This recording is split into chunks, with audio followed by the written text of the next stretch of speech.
പിതൃസ്മരണയിൽ വിശ്വാസികൾ ശിവക്ഷേത്രങ്ങളിൽ ശിവരാത്രി ബലിതർപ്പണത്തിന് തുടക്കമായി. ആലുവ മണപ്പുറത്ത് വിപുലമായ ക്രമീകരണങ്ങളാണ് ഒരുക്കിയിട്ടുള്ളത്. നിതിൻ സേവ്യർ ചേരുന്നുണ്ട് വിശദാംശങ്ങളുമായി. നിതിൻ, എത്രത്തോളം വിശ്വാസികൾ എത്തുമെന്നാണ് പ്രതീക്ഷിക്കുന്നത്?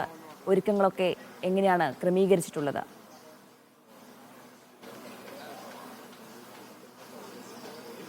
ജീന, ഈ ആലുവ മണപ്പുറത്തേക്ക് ധാരാളം വിശ്വാസികൾ, ഭക്തജനങ്ങൾ എത്തുന്നുണ്ട്. നമുക്കിവിടെ കാണാൻ സാധിക്കും. ഇപ്പോൾ തന്നെ രാത്രിയൊക്കെ വലിയ തോതിലുള്ള തിരക്കായിരുന്നു. ഇപ്പോഴും വലിയ തോതിലുള്ള തിരക്ക് തന്നെയാണ്. പ്രത്യേകിച്ച് ആലുവയിൽ നിന്നും ഇങ്ങോട്ടേക്ക് എത്തണമെങ്കിൽ ഏകദേശം ഒരു മണിക്കൂർ യാത്ര ചെയ്യേണ്ട ഒരു അവസ്ഥയാണ്. വലിയ തോതിലുള്ള വാഹന ഗതാഗത തിരക്കും ഒക്കെ തന്നെ ഇവിടെയുണ്ട്. ഇപ്പോൾ ഈ ആളുകളൊക്കെ, ഒരുപാട് ആളുകൾ ഇങ്ങോട്ടേക്ക് എത്തുന്നുണ്ട്. പിതൃകർമ്മങ്ങൾക്കായി ഈ ജനലക്ഷങ്ങൾ, ലക്ഷക്കണക്കിന് ആളുകളാണ് എല്ലാ വർഷവും ഇങ്ങോട്ടേക്ക് ഒഴുകിയെത്തുന്നത്. മുൻ വർഷങ്ങളേക്ക് അപേക്ഷിച്ച് കൂടുതൽ വലിയ തോതിലുള്ള ഒരുക്കങ്ങൾ ഇത്തവണ ആലുവ മണപ്പുറത്ത് നടത്തിയിട്ടുണ്ട്. ഇവിടെയുള്ള കൂടുതൽ വിശാലമായ പാർക്കിംഗ് സംവിധാനങ്ങളും ഒപ്പം കൂടുതൽ ആളുകൾക്ക് ഇവിടേക്ക് എത്തിപ്പെടാനുള്ള സൗകര്യവുമൊക്കെ ഇത്തവണ അധികൃതർ ചെയ്തു നൽകിയിട്ടുണ്ട്. ഏതായാലും ഇന്നലെ രാത്രി ശിവരാത്രി ബലിയും ഇന്ന് രാവിലെ 8:30 മുതലാണ് വാവുബലിയും നടക്കുക.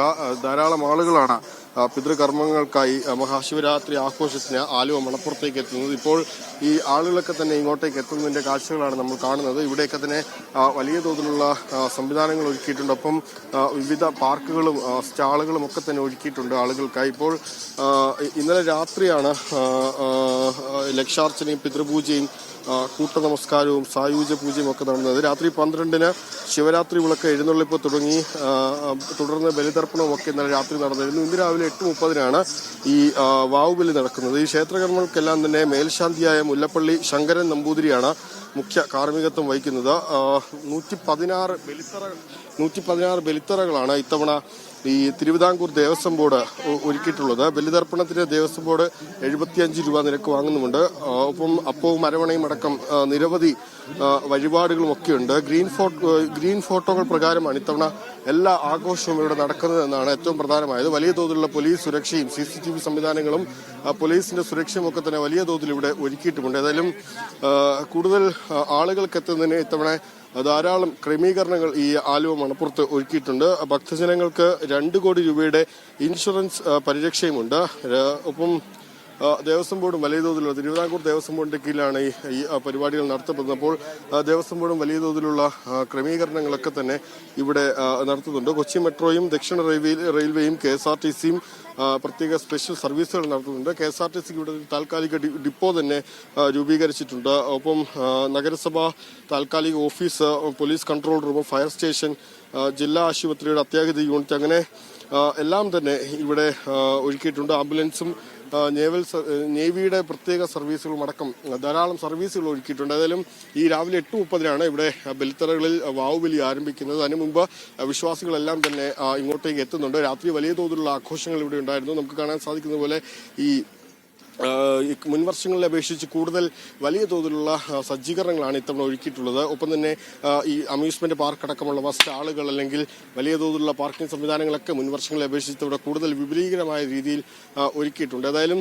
8:30-നാണ് വാവുബലി ചടങ്ങുകൾ ആരംഭിക്കുക. ഇന്നലെ രാത്രി ശിവരാത്രിയോടനുബന്ധിച്ചുള്ള വലിയ ആഘോഷങ്ങളും ചടങ്ങുകളും ഒക്കെ ഇവിടെ ഉണ്ടായിരുന്നു. ഇന്ന് രാവിലെ ഒപ്പം തന്നെ കൂടുതൽ ആളുകൾ, വിശ്വാസികളൊക്കെ ഇങ്ങോട്ടേക്ക് എത്തുന്നുമുണ്ട്. ജീന, നിതിൻ, ഒപ്പം തന്നെ നേരത്തെ നിതിൻ സൂചിപ്പിച്ചതുപോലെ തന്നെ അവിടെ വിശ്വാസികൾക്ക് എത്തിപ്പെടാനുള്ള ഒരു ബുദ്ധിമുട്ടുണ്ട്. വലിയ ഒരു ഗതാഗതക്കുരുക്കുണ്ടാകാനുള്ള സാഹചര്യമുണ്ട്. അതുകൊണ്ട് തന്നെ ഈ മെട്രോ സംവിധാനവും KSRTC സംവിധാനവും ഒക്കെ ഏത് രീതിയിലാണ് ഉപയോഗപ്പെടുത്തുന്നത്? അത് എങ്ങനെയാണ് ക്രമീകരിച്ചിരിക്കുന്നത്?